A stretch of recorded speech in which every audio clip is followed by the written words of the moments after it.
Prime Minister from the ghats of Ganga, he would be coming to watch the light and sound show. This is the place from where Lord Buddha had given his first sermon, and today India is telling the world the importance of self-reliance, local, vocal for local. This is the message that Varanasi, that Sarnath is giving to the world.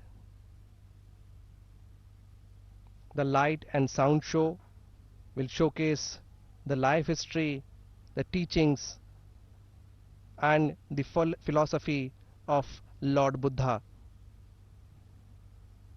रंगीन रोशनी में नहाया हुआ पूरा सारनाथ उस पल का इंतज़ार कर रहा है जब प्रधानमंत्री नरेंद्र मोदी यहाँ पर खुद मौजूद होंगे और इस लाइट एंड साउंड शो को देखेंगे जिसे उन्होंने वर्चुअली इनॉग्रेट किया। इस लाइट एंड साउंड शो के ज़रिए न सिर्फ टूरिज़्म को बढ़ावा मिलेगा, डोमेस्टिक टूरिज़्म को, बल्कि जो बुद्धिस्ट सर्किट है, जो साउथ ईस्ट एशियन कंट्रीज़ हैं, उनसे भी हमारे रिश्ते मजबूत होंगे, पर्यटन को बढ़ावा मिलेगा। आज पूरी दुनिया पैंडेमिक से लड़ रही है और भारत पूरी दुनिया को आत्मनिर्भरता का संदेश दे रहा है। धमेक स्तूप, वो स्थान जहाँ पर भगवान बुद्ध ने बैठकर अहिंसा का पाठ पढ़ाया, आज उसी स्तूप पर उनकी जीवनी पर लाइट एंड साउंड शो दिखाया जाएगा। ये स्तूप बनेगा एक विशाल स्क्रीन जिस पर लाइट एंड साउंड शो को दिखाया जाएगा और आज प्रधानमंत्री की मौजूदगी में ये शो डीडी न्यूज़ और दूरदर्शन के ज़रिए पूरी दुनिया को भी देखने को मिलेगा। खूबसूरत विहंगम दृश्य सारनाथ का, जगमग रोशनी से नहाया हुआ सारनाथ अपने पूरे शबाब पर है। ऊपर से चमकता हुआ चांद और नीचे ये रोशनियां, ऐसा लग रहा है मानो रंगीन सितारे प्रधानमंत्री नरेंद्र मोदी के स्वागत के लिए सारनाथ में उतर आए हों। आर्कियोलॉजिकल सर्वे ऑफ इंडिया और यूपी टूरिज्म की तरफ से ये लाइट एंड साउंड शो का पूरा इंतज़ाम किया गया है। पूरे वेन्यू को रंगीन रोशनी में इसलिए नहलाया गया ताकि प्रधानमंत्री का ख़ास तौर से स्वागत किया जा सके और साथ ही रात में भी प्रधानमंत्री को सारनाथ का जो वेन्यू है उसके जो इम्पोर्टेंट स्पॉट्स हैं वो भी देखने को मिलें। आज प्रधानमंत्री ने पूरी दुनिया को संदेश दिया।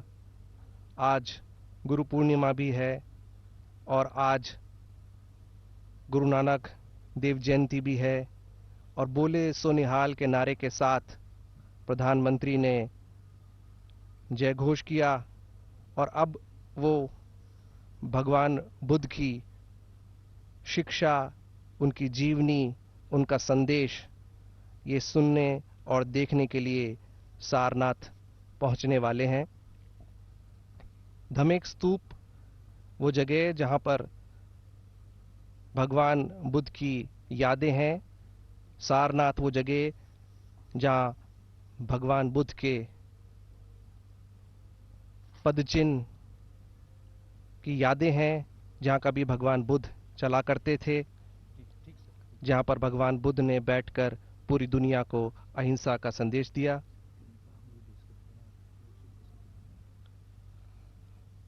और जब हम इंतज़ार कर रहे हैं प्रधानमंत्री के आने का, मैं विशाल बरिस्टो और मेरे साथ मेरे सहयोगी हरिकेश बहादुर सिंह, हम दोनों इंतज़ार में हैं। और हरिकेश, आज का जो दिन रहा वो बहुत हेक्टिक भी रहा और चूंकि आप वाराणसी से रिपोर्ट करते हैं। आपने देखा कि कितना इवेंटफुल था पूरे वाराणसी के लिए, ना सिर्फ पूरे देश के लिए बल्कि दुनिया के लिए भी, जब भारत ने आत्मनिर्भरता का संदेश और पाठ पढ़ाया।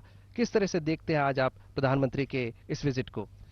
विशाल, जैसा कि आप बता रहे थे कि जो ये सारनाथ है, भगवान बुद्ध की जो तपोस्थली भी कह सकते हैं, या ज्ञान जहां से दिया भगवान बुद्ध ने अपने उन 5 भिक्षुओं को, अपने शिष्यों को, और ये बुद्ध धर्म, बौद्ध धर्म की जन्मस्थली भी है। जैसा आपने कहा कि बड़ा हेक्टिक दिन रहा आज प्रधानमंत्री जी का, जो कि यहाँ के सांसद भी हैं। तो जब प्रधानमंत्री जी का दौरा होता है वाराणसी के लिए, तो कुछ ना कुछ विशेष सौगात होती है। और आज का दिन तो कार्तिक पूर्णिमा का दिन, देव दीपावली का दिन है, जो कि यहाँ पे लगातार कई 100 वर्षों से मनाया जा रहा है देव Deepawali.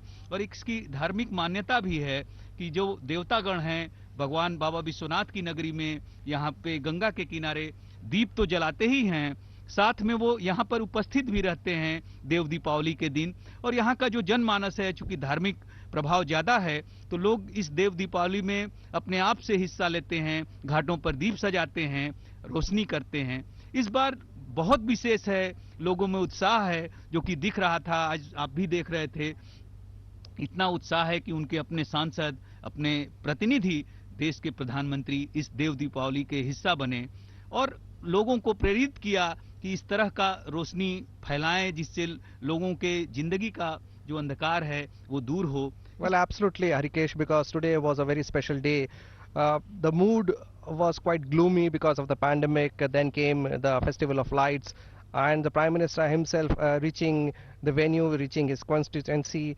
Definitely, it's a very big day. And remember, people are also enjoying the wedding season. So the arrival of Prime Minister Narendra Modi would give a shot in the arm as far as the economy is concerned of the place, because people want to come out of that gloomy mood. They want to rejoice, they want to enjoy, and that is what the message of the Festival of Light is, the victory of light over darkness. And today, as you rightly said, that Dev Diwali is very popular around the world, and Dev Diwali means that the gods ascend to the earth, and they also celebrate this festival.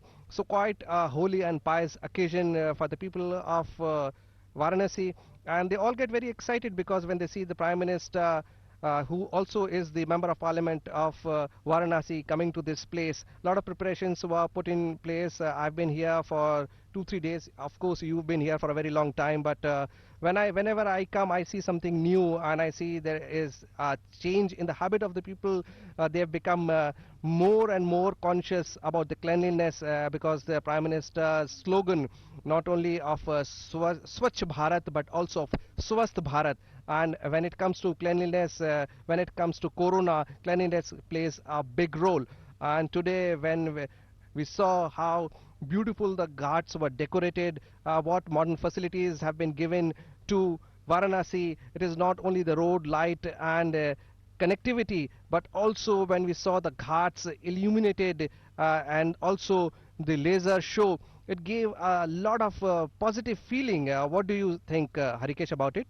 आपने बिल्कुल सही कहा विशाल। जो ये वाराणसी की जो आप बात कर रहे थे कि लोगों में एक अवेयरनेस आई है स्वच्छता को लेकर, क्योंकि आपको भी पता है कि बनारसी पान के बारे में जो कहा जाता है, तो यहाँ के लोगों के बारे में ऐसी भी बातें की जाती हैं कि अगर उनके मुंह में पान दबा है तो आप उनको अमृत भी देंगे तो वो मना कर देंगे। लेकिन प्रधानमंत्री के यहाँ से सांसद होने के बाद और 80 घाट पे जब उन्होंने फावड़ा चला के स्वच्छता की शुरुआत की, तो एक लोगों के व्यवहार में भी ये आया है कि वो स्वच्छता की बात करते हैं, स्वच्छता रखने का ख्याल करते हैं। इसके अलावा जो आप अभी कह रहे थे कि as you said that they have a habit of eating pan, and they, yes, they have become very conscious, because spitting is in public is an offense, but before that, before this law came into enforcement, they have they had already cultivated this habit of not spitting. At least I have seen a lot of change as far as the personal hygiene habits of the people are concerned. And after this grand show at the Ghats, at the Ganges, the Prime Minister would be reaching here at Sarnath. So what do you think? Because you have seen Sarnath, You have seen how Sarnath has changed, because Sarnath has been there for a very long time. It has a history of 2,700 years, and the teachings of Buddha have been known around the world. But today, the light and sound show would add to the grandeur of Sarnath. Harikesh? विशाल, आप एकदम सही कह रहे हैं, क्योंकि भगवान बुद्ध ने पहली बार जब दीक्षा दी अपने शिष्यों को, वो यही जगह है सारनाथ। और यहाँ पे जितने भी जो बौद्ध धर्म को मानने वाले देश हैं, उनकी अपनी अपनी यहाँ पे मंदिर हैं भगवान बुद्ध के, और बौद्ध भिक्षु जो हैं उन देशों के यहाँ पे रहते हैं। इसके अलावा जो आप कह रहे थे कि भगवान बुद्ध यहाँ पे सारनाथ में किस तरह का परिवर्तन दिखाई दे रहा है, तो जिस दिन प्रधानमंत्री ने अपने संसदीय क्षेत्र सारनाथ में लाइट एंड साउंड शो का शुरुआत किया था, उद्घाटन किया था, उस दिन मैं यहाँ कवर कर रहा था, और कुछ लोग जो शहर के प्रबुद्ध नागरिक हैं वो लोग यहाँ पे आए हुए थे। उन लोगों का एक मानना था, एक महिला थी जिनसे मैंने पूछा तो उन्होंने यही कहा कि ये इतनी बढ़िया चीज है और बनारस के लिए नई चीज है कि पहले तो भगवान बुद्ध की जो जीवन शैली है, जो जीवन कथा है, उसके बारे में लोगों को जानकारी मिलेगी। और बच्चों के लिए भी एक दो बच्चे भी आए थे जिनको ये बेहतरीन लगा कि इस लाइट एंड साउंड शो के माध्यम से भगवान बुद्ध की जो जीवन गाथा है उसके बारे में उन्हें पता चल रहा है, और पता ही नहीं चला कि ये समय कैसे बीत गया। मतलब इतना रोचक है, इतने धर्म के बारे में जानकारी देने वाली है, और ये अपने आप में एक अनूठा प्रयास है प्रधानमंत्री का कि पर्यटक जो भारी संख्या में यहाँ आ सकें, क्योंकि भगवान बुद्ध से जुड़े हुए बहुत से ऐसे देश हैं जो जिनके यहाँ पे भगवान बुद्ध के मंदिर हैं, वो लोग यहाँ पे आते हैं दर्शन करने के लिए। और जब ये लाइट एंड साउंड शो देखने के लिए यहाँ पे रुकेंगे तो अपने आप में पर्यटन को काफी बढ़ावा मिलेगा, क्योंकि वो भगवान बुद्ध के मानने वाले हैं। विशाल। And Harikesh, let's not forget the baritone of the Big B, which is an icing on the cake. It has added to the glamour of this light and sound show, because audiovisual medium is always the best medium to reach out to the people, to reach out especially to the youngsters, as you said that the children were also enjoying, because if you ask them to read, because we have been reading about Lord Buddha and his philosophy in our school textbooks also. But when I came here, when I was watching the promo of this light and sound show, it was so exciting and so informative, and also in a very easy language. It was quite communicative to the people, and the moment you are able to communicate, you connect with the people, and connectivity is the mantra of the day. And definitely, as I spoke to the superintendent archaeologist of Sarnath, he was telling me that the footfall has already increased, and slowly, as the world comes out of the pandemic, we would have tourists not only from India but also from Southeast Asia. And Harikesh, I just saw one Thai monastery, I beg your pardon, just outside Sarnath. So it gives us an instant connect with the Southeast Asian countries, and people from those countries would also be reaching this place or would also be visiting. And it appears as if this light and sound show would add to the already feathered cap of Varanasi after Prime Minister Narendra Modi took over as the member of parliament. It is not only the roads, it is not only the infrastructure, but also when we talk about the pilgrimage, when we talk about the pilgrimage tourism, it has added to the facility, because today the 4 lanes were converted to 6 lanes, and the 73 kilometers which connects Prayagraj to Varanasi, the distance we are informed would be reduced by an hour. So there you see Prime Minister Narendra Modi, his carcade has reached the gates of Sarnath. प्रधानमंत्री नरेंद्र मोदी के चेहरे पर तेज, सौम्यता और एक philosopher की भूमिका में प्रधानमंत्री नरेंद्र मोदी उनका नया गेटअप, एक नया अंदाज पेश करते हुए और सारनाथ पहुंच चुके हैं प्रधानमंत्री नरेंद्र मोदी। आप देख सकते हैं अपनी स्क्रीन्स पर। विशाल, जैसे आपने कहा कि एक फिलासफर की तरह फिलासफर की तरह वो प्रवेश कर रहे हैं एक बड़े फिलासफर भगवान बुद्ध के उस स्थान पर जहां पर उन्होंने अपने शिष्यों को दीक्षा दी। वो धम्मेक स्तूप जो कि आज गवाह बनेगा लाइट एंड साउंड शो का, जो प्रधानमंत्री खुद देखेंगे अपने संसदीय क्षेत्र में। विशाल। And accompanying the Prime Minister is the very proud Chief Minister of Uttar Pradesh, Yogi Adityanath, both getting on the golf cart, and very soon they would be reaching the venue from where Prime Minister along with the Chief Minister of Uttar Pradesh would be watching the light and sound show that would be screened at the Dhamek Setu, I beg your pardon, Dhamek Stoop. And it's a big. And those visuals coming in live from Sarnath, Prime Minister Narendra Modi along with Uttar Pradesh Chief Minister Yogi Adityanath have reached Sarnath. This is the final leg of Prime Minister's day-long visit to Varanasi, and in Sarnath, Prime Minister would be paying his respects at the Bodh Stupa, and the highlight of the evening would be a spectacular light and sound show that is going to, we are told, it's going to encapsulate the life and times and teachings of Lord Buddha.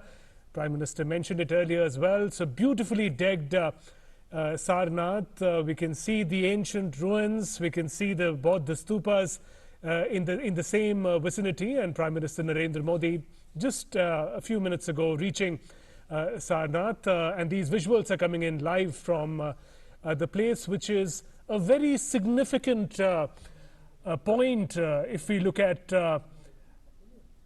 the larger legacy of Buddhist sites. This is the place which the followers believe where Lord Buddha, after getting the divine knowledge, this is where, to his first set of followers, he delivered his first sermon, and from there on began the legacy of Lord Buddha. Buddhism, his followers, spread across the country, across the world. Those visuals coming in live from Sarnath. जी हाँ, प्रधानमंत्री सारनाथ पहुंचे हैं। ये दृश्य आप देखिए, पीछे जो है पूरी तरह से रोशनी से जगमगाया हुआ है सारनाथ, और कार्तिक जो है पूर्णिमा उसके अवसर पर, देव दीपावली के अवसर पर प्रधानमंत्री का वाराणसी का कार्यक्रम, और इस वक्त प्रधानमंत्री सारनाथ पहुंचे हैं। अपने आज का जो उनका कार्यक्रम था उसकी अंतिम, आज के कार्यक्रम का जो अंतिम पड़ाव है वो सारनाथ में, जहां लाइट एंड साउंड शो होगा। और ये वही जगह है जहां भगवान बुद्ध को जब बुद्धत्व की प्राप्ति हुई थी, ज्ञान की प्राप्ति हुई थी, उसके बाद उन्होंने अपने 5 शिष्यों को यहाँ पर ज्ञान उनको संबोधित किया था, उनको ज्ञान दिया था, और उसके बाद ये 5 जो उनके शिष्य थे वो विश्व भर में जो बौद्ध धर्म था, भगवान बुद्ध के अनुयायी थे, भगवान बुद्ध का जो संदेश था वो लेकर विश्व भर में गए। और आज यहाँ पर सारनाथ में पूरे विश्व से पर्यटक, सैलानी और भगवान बुद्ध के अनुयायी यहाँ पर आते हैं और इस जगह के दर्शन करते हैं। चीन से, जापान से, दक्षिण कोरिया से, इसके अलावा तमाम विश्व भर के अन्य देशों से लोग यहाँ पर पहुँचते हैं भगवान बुद्ध से जुड़ी उनकी जो विरासत है वहाँ पर अपने श्रद्धा सुमन अर्पित करने के लिए। Absolutely, Ashok. And talking about legacy of Lord Buddha, in a very recent interaction with the partner countries of Shanghai Cooperation Organization, Prime Minister Narendra Modi made mark about a very important project. It is a virtual museum of Buddhist heritage across the Shanghai Cooperation Organization countries, whether it's India, Russia, China, other participant countries, and throughout the region. The manner in which the teachings, the legacy, the life and times of Lord Buddha have left a mark and a part of everyday life. These countries have now come together, and here Prime Minister Narendra Modi being greeted by Buddhist monks, and Buddhist chanting, Buddhist forms of meditations are important part of that legacy. And Prime Minister Narendra Modi, they're reaching the venue Sarnath. I was talking about this important international cooperation that is taking place between Shanghai Cooperation Organization countries. All these countries have created a virtual museum of Buddhist legacies, artifacts, and these virtual museums are going to be connected and be a part of the SCO website. And anyone who's interested, anyone who's a devotee can go to this virtual museum online All of it is online. You don't have to visit in person and see the diverse and rich legacy, artifacts, ruins associated with the life and times of Lord Buddha. Much of it, of course, belongs to India. India is the land of Lord Buddha. It is here from where he achieved nirvana. प्रकाश का एक अद्भुत कार्यक्रम बनाया है जिससे पर्यटकों को काशी के बारे में, सारनाथ के बारे में और महात्मा बुद्ध के जीवन और व्यक्तित्व के बारे में जानकारी मिल सके। ये कार्यक्रम महात्मा बुद्ध के चरणों में हमारा प्रणाम है। आइए देखते हैं।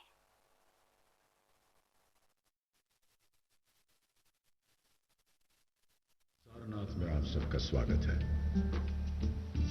बौद्ध साहित्य में इस स्थान को ऋषिपतन के नाम से जाना जाता है। यहां अनेक ऋषियों ने तपस्या की, योग साधना की और निर्वाण प्राप्त कर यहां की मिट्टी को पावन कर दिया। इसका एक और प्राचीन नाम है मृगदाव, यानी हिरणों का झुंड। यहां के उपवन में हर तरफ कुलांचे मारते हिरण नजर आते थे। लगभग 2700 साल पहले यहीं की पगडंडियों पर अंकित हुए थे बुद्ध के चरण चिन्ह। तथागत के चरण स्पर्श से तीर्थ बन गई थी सारनाथ की ये पुण्य धरा। इस स्थान से जहां आप बैठे हैं, बुद्ध ने अपना पहला धर्मोपदेश दिया और शुरुआत की एक नई विचारधारा की जो आज भी मानव जाति के लिए सार्थक है। तो चलिए इतिहास के पन्नों को पलटें, यहां की गूंजती आवाजों को सुनें और बुद्ध के कथन को अपने जीवन में उतारें।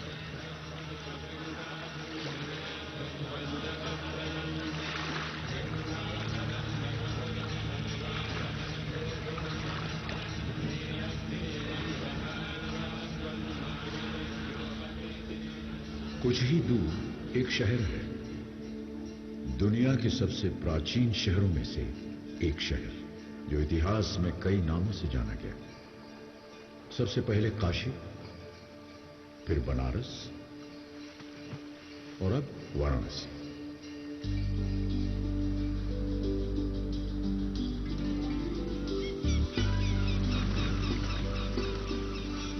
मंदिरों की नगरी है ये, बाबा विश्वनाथ की नगरी। हर शाम शहर के अनगिनत घाटों पर भगवान को अर्पित संध्या आरती के असंख्य दिए जगमगा उठते हैं। आरती की ध्वनि जो मन को शांति प्रदान करती है। शहर एक अनोखा रूप धारण कर लेता है।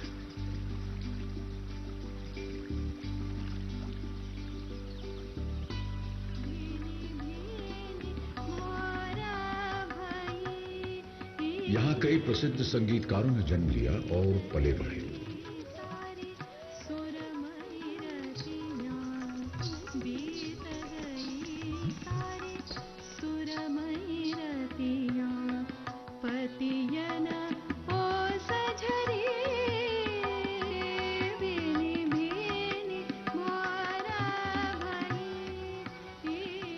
युगों से विश्व का आध्यात्मिक केंद्र रहा है ये शहर।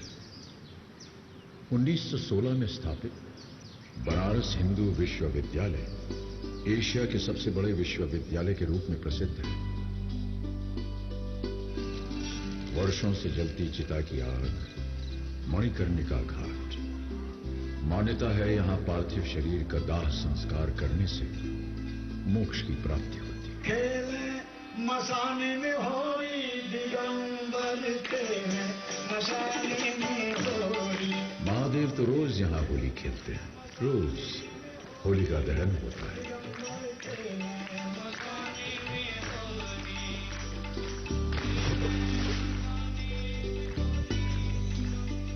जिंदगी से धड़कती उमंगें सजोई ये गलियां, यहीं तो बसा करते थे कबीर, बसे थे तुलसीदास। मनुष्य के हाथों ने बनाई यह अभूतपूर्व नगरी, और वो ही शांति की तलाश में गंगा में डुबकी लगा तन और मन की शुद्धि पाने, आध्यात्म की जिज्ञासा लिए यहां खींचा चला आता है। वाराणसी सिर्फ एक प्राचीन नगरी ही नहीं, मनुष्य और उसकी श्रद्धा का इतिहास है। ये शहर कैसे बसे, इनको बनाया किसने? इन प्राचीन शहरों में बने राजमहल, ये किले इस बात का प्रतीक है कि यहां राजाओं का साम्राज्य रहा होगा। उन्होंने इन शहरों का, राज्यों का निर्माण किया होगा। कुछ शासक जो इतिहास के गलियारे में खो गए, और कुछ जिन्होंने इतिहास में अपनी जगह बनाई।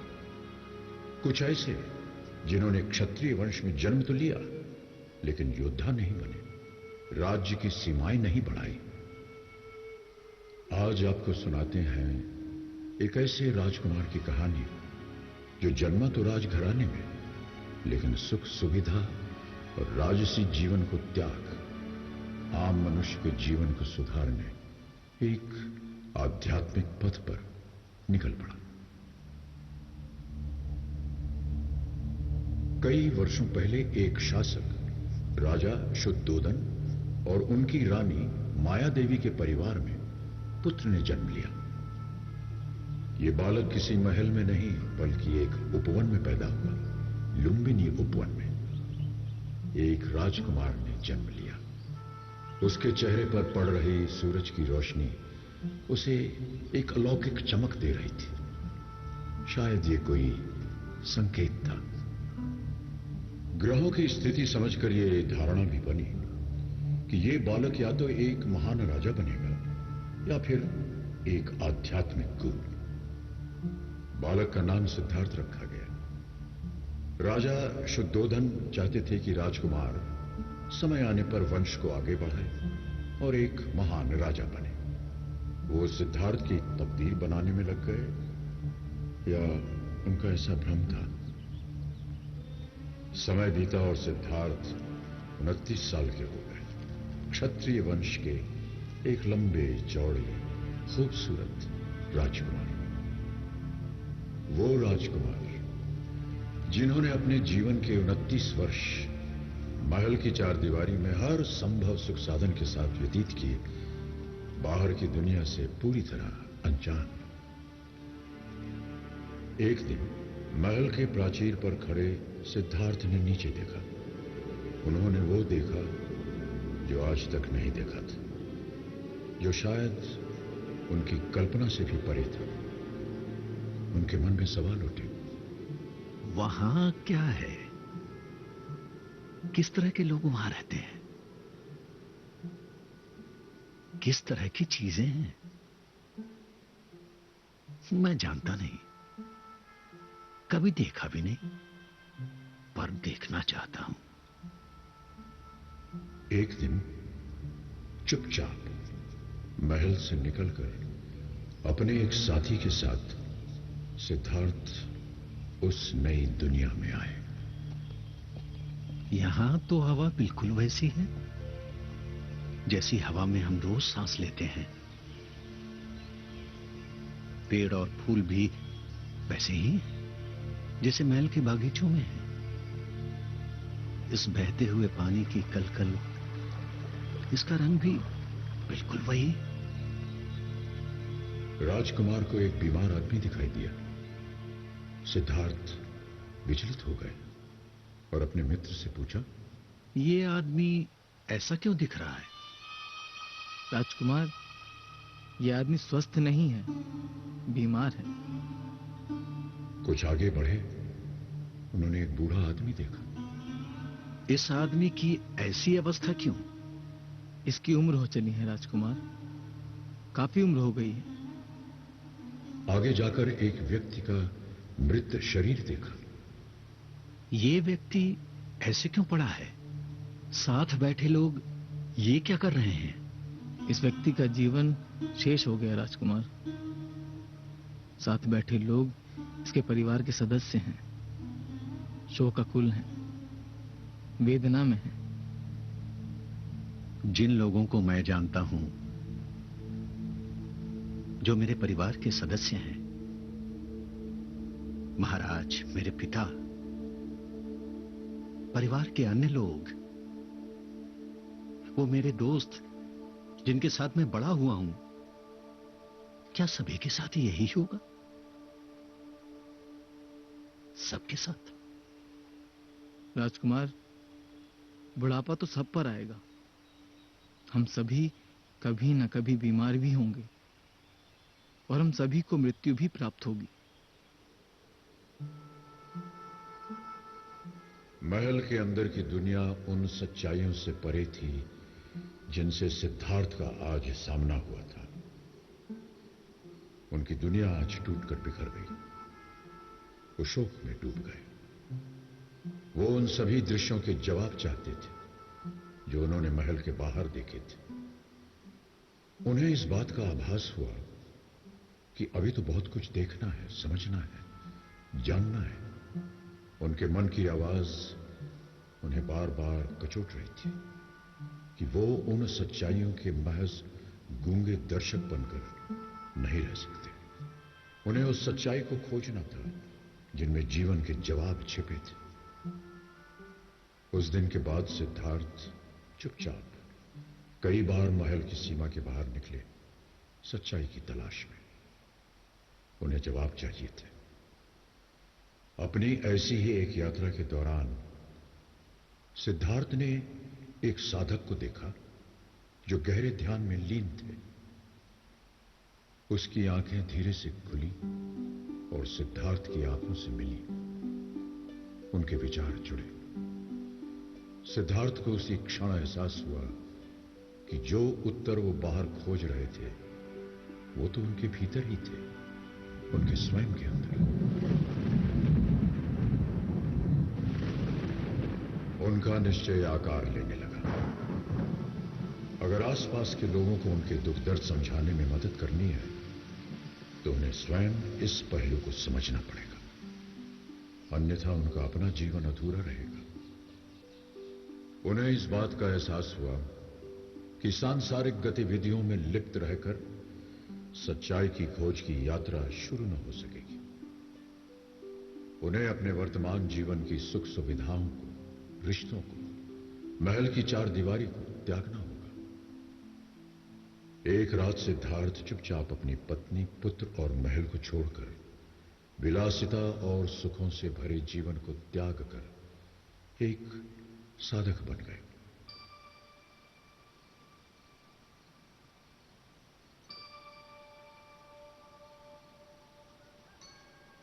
नए रास्तों और दिशाओं में चलते हुए सिद्धार्थ कई भिक्षुओं और ध्यान सिखाने वाले गुरुओं से मिले। उनकी पद्धति सीखी और उसमें महारत हासिल की। वो गहरे ध्यान में लीन होते गए। एक आश्रम में 5 भिक्षुओं के एक दल ने उन्हें ध्यान की इस अवस्था में देखा। उन्हें लगा कि ये व्यक्ति बुद्ध बनेंगे और यदि इस प्रक्रिया में वो उनके साथ रहे, उनसे जुड़े रहे, तो उन्हें भी विवेक और ज्ञान की प्राप्ति होगी। ये कौन है? चेहरे पर इतनी शांति, अपने चारों तरफ की ध्वनि से अनजान, अपनी तपस्या में लीन। इनका अनुसरण करना चाहिए। इनके साथ रहें तो हमें भी ज्ञान की प्राप्ति होगी। वो सिद्धार्थ के पहले अनुयायी बने। कौंडिन्य, महानमन, वप, भद्दिदय और अश्वजीत, इन्होंने सिद्धार्थ का अनुसरण किया, उनकी सेवा की और ज्ञान प्राप्त किया।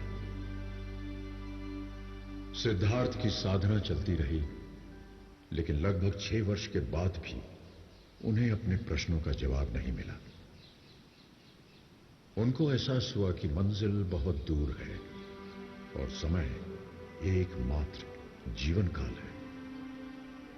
वो चाहते थे कि उनके आसपास के लोग जन्म, मृत्यु और उसके बीच के काल को समझें, जीवन के सार को समझें। उनके लिए जीवन का सार एक दिए के समान था।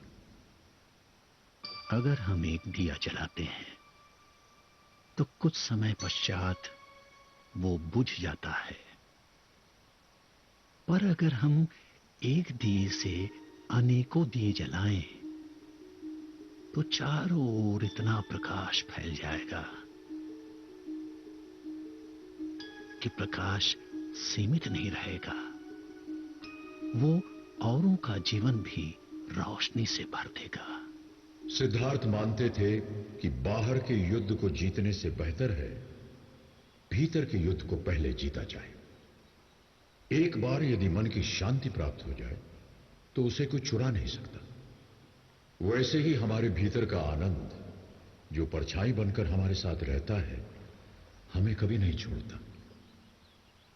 एक दिन सिद्धार्थ अपने आखिरी आश्रम से निकल पड़े, अपने आप ही इस भीतर के युद्ध को जीतने के लिए, और उनके पीछे पीछे चल पड़े पांचों भिक्षु कि वो बिहार के उरुवेला नामक गांव जा पहुंचे। बिना कुछ खाए पिए निराहार रहते हुए उन्होंने तपस्या आरंभ कर दी। सिद्धार्थ अपने शरीर को कठोर यातना दे रहे थे, स्वयं को परीक्षा की चरम सीमा तक ले जाना चाहते थे। एक दिन ध्यान करते हुए सिद्धार्थ अचेत हो गए। जब होश आया, उन्होंने विचार किया कि सत्य की खोज का यह मार्ग सही नहीं था। हमारा शरीर एक वीणा की तरह है।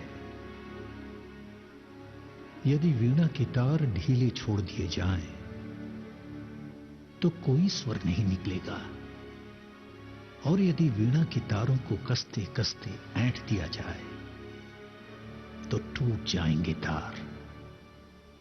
ये सब विचार करते करते वे पास के ही गांव में एक गृहस्थ के द्वार पर पहुंचे।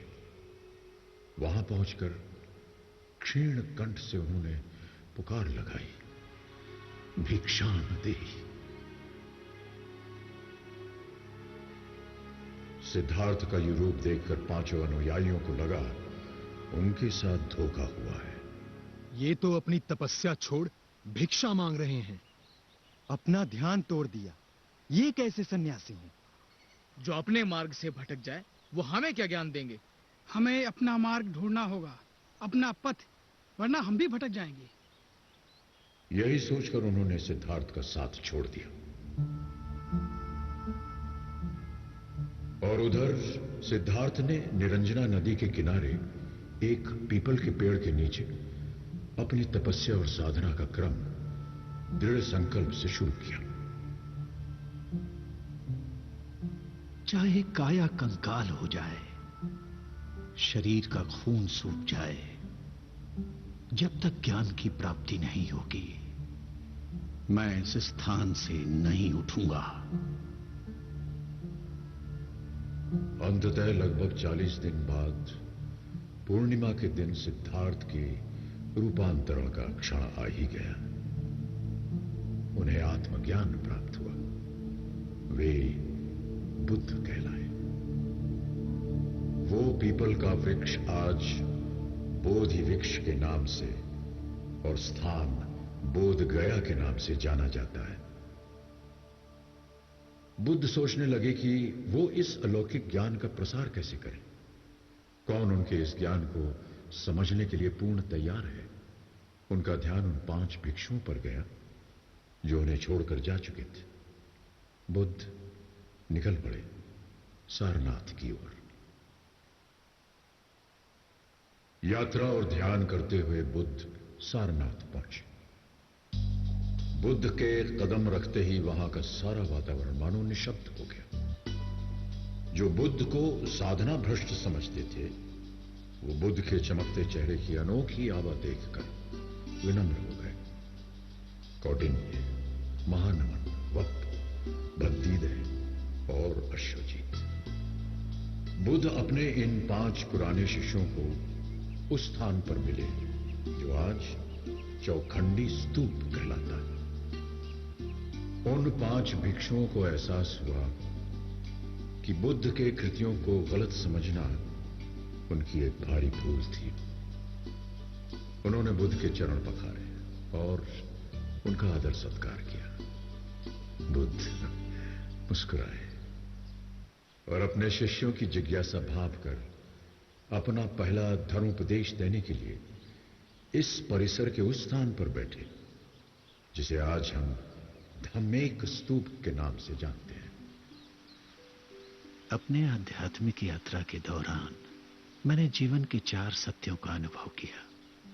मैंने इस मूल सत्य को जाना कि जीवन मरण का चक्र दुखों से घिरा है। दूसरा सत्य ये कि इन दुखों का कारण हमारी तृष्णाएं या इच्छाएं हैं। तीसरे सत्य ने एहसास करवाया कि इन इच्छाओं को त्यागने से ही जीवन के दुखों से मुक्ति मिलेगी। त्याग करने के लिए अपने आप को पीड़ा देने की जरूरत नहीं, सिर्फ अष्टांग आदर्शों वाले मध्य मार्ग को अपनाना होगा। यही वो चौथा सत्य है जिसे मैंने समझा, अपनाया और मोक्ष प्राप्ति की लक्ष्य की ओर चल दिया।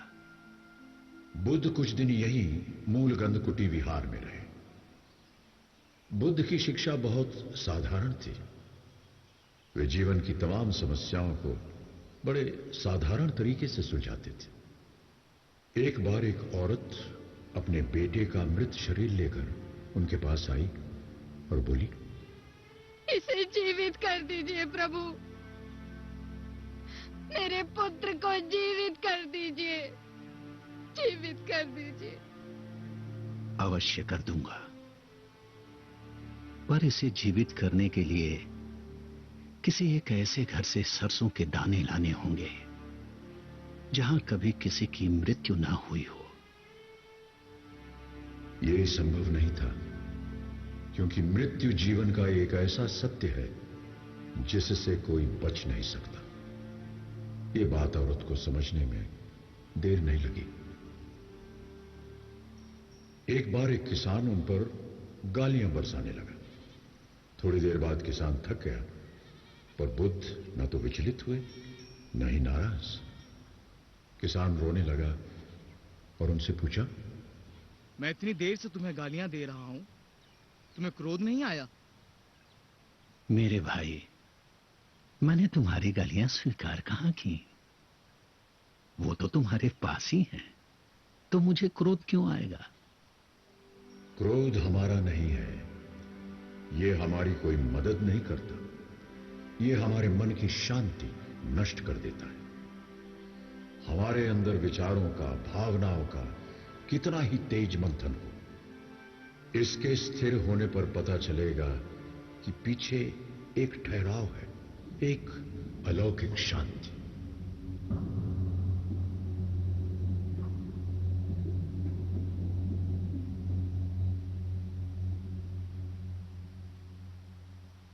बुद्ध ने अब अपना जीवन हर तरह के लोगों को समर्पित कर दिया था।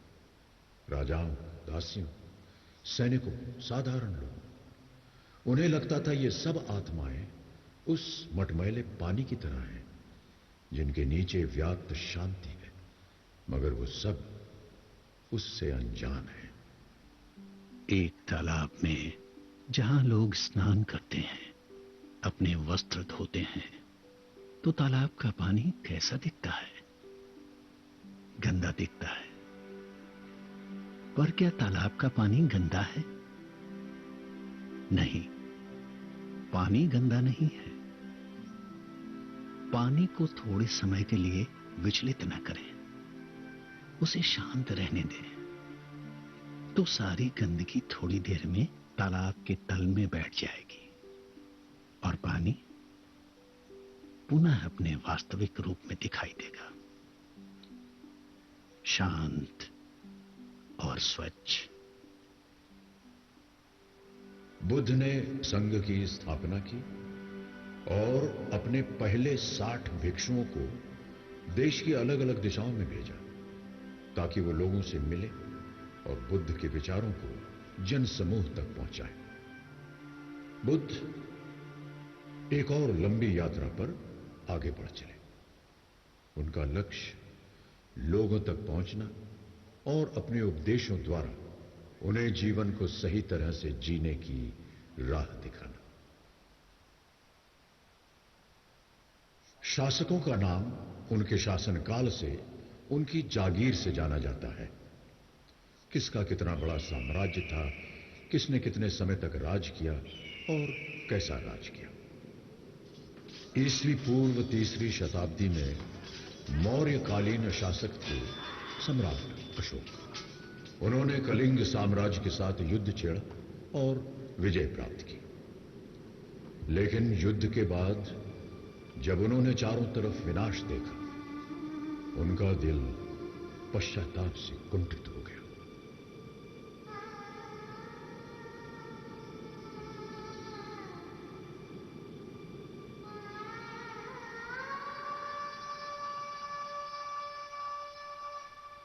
इतना विध्वंस, इतना विनाश, अब और नहीं, अब युद्ध नहीं। सम्राट अशोक के संवेदनशील हृदय ने अहिंसा, करुणा और मैत्री का धर्म, बौद्ध धर्म स्वीकार किया। उपासक बनकर उन्होंने धर्म प्रसार का कार्य आरंभ कर दिया और सारनाथ में बुद्ध से संबंधित कई स्मारकों का निर्माण करवाया। बाहर से जब आप यहां के इस प्रांगण की तरफ बढ़ते हैं तो थोड़ी दूर पर स्थित विशालकाय धम्मेक स्तूप आपकी नजरों से अलग नहीं होता। इस स्तूप का मूल निर्माण सम्राट अशोक ने ही कराया था।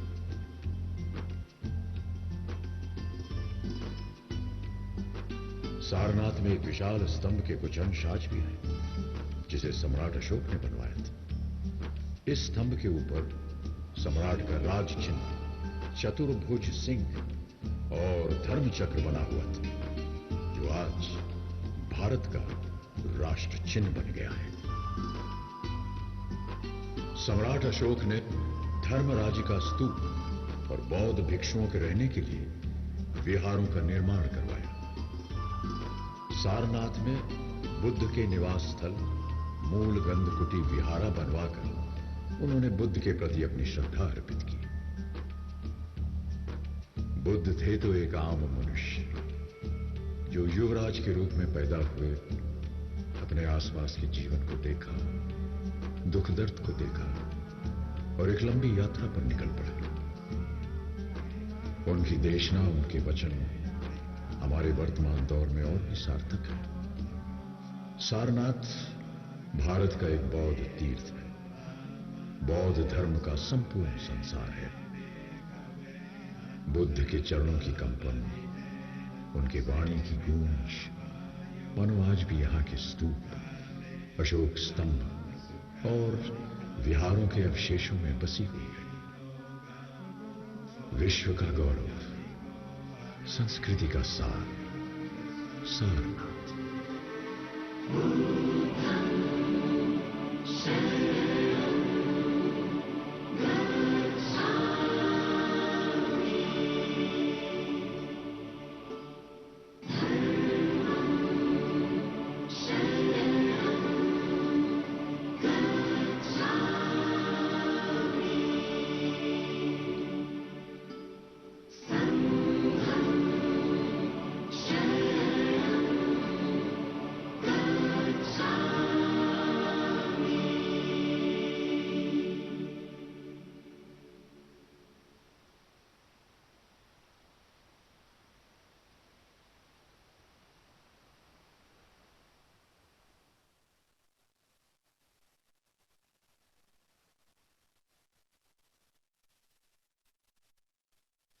शरणम गच्छामि।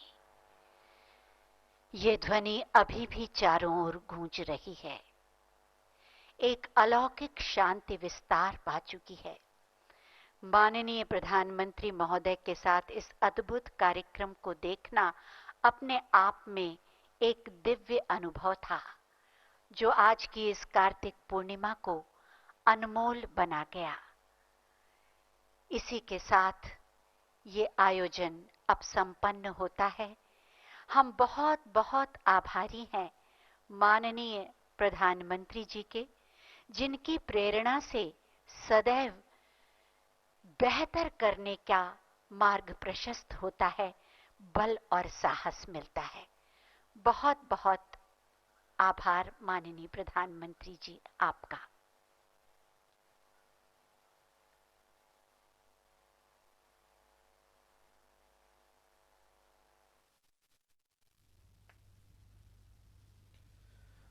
Prime Minister Narendra Modi interacting with the Buddhist monks. It was quite an informative show on the life history of Lord Buddha. Indeed, we need to get rid of all that matters in this world, and then only we can achieve happiness. भगवान बुद्ध की शिक्षा प्रधानमंत्री ने गौर से सुनी, देखी और अब भगवान बुद्ध के ऊपर बौद्ध भिक्षु से चर्चा करते हुए प्रधान।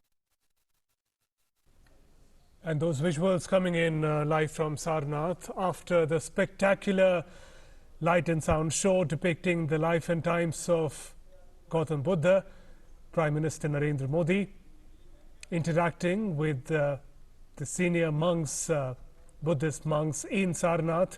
Those visuals coming in live from Sarnath. The night was lit by the magnificent display of digital technology through which the life and times and teaching of Lord Buddha were depicted on the Buddhist stupa. Magnificent scientific achievement there as well, and Prime Minister here sharing his thoughts with the Buddhist monk in Sarnath. बिल्कुल शुभेंदु, आप ये देखिए कि हम लोगों के जो रोंगटे हैं खड़े हो गए थे। इतना दिल को छू लेने वाला बिल्कुल अद्भुत एक लाइट एंड साउंड शो था। आप सोचिए कि जो लोग वहां बैठकर इस शो का आनंद लेंगे उनके लिए कितना कैसा अनुभव होगा, कैसा ये अविस्मरणीय अनुभव होगा। प्रधानमंत्री नरेंद्र मोदी और उनके साथ उत्तर प्रदेश के मुख्यमंत्री योगी आदित्यनाथ, उन्होंने अभी इस शो को देखा और अपने आप में ये जो सारनाथ है, सारनाथ की न सिर्फ यहाँ पर टूरिस्टों को आने के लिए प्रेरित करेगा, बल्कि आधे घंटे का शो जो लोग वहाँ पहुँचेंगे उनको भगवान बुद्ध, गौतम बुद्ध के जीवन का जो संदेश, मूल संदेश है, वो संदेश भी उन तक पहुंचाएगा। ये अपने आप में बहुत महत्वपूर्ण बात है और इसलिए प्रधानमंत्री ने कहा भी था, जब उन्होंने अपना भाषण से कुछ देर पहले दिया, उन्होंने कहा कि ये टूरिस्टों के लिए भी आकर्षण होगा और साथ साथ उन्होंने कहा कि ये एक तरह की टीचिंग भी होगी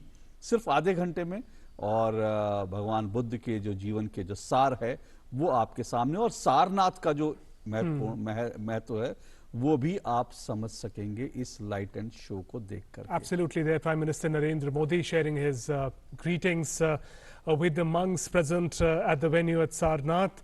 A very important a point in the Buddhist circuit. Lumbini was where Gautam Buddha was born. Bodh Gaya, where he achieved enlightenment.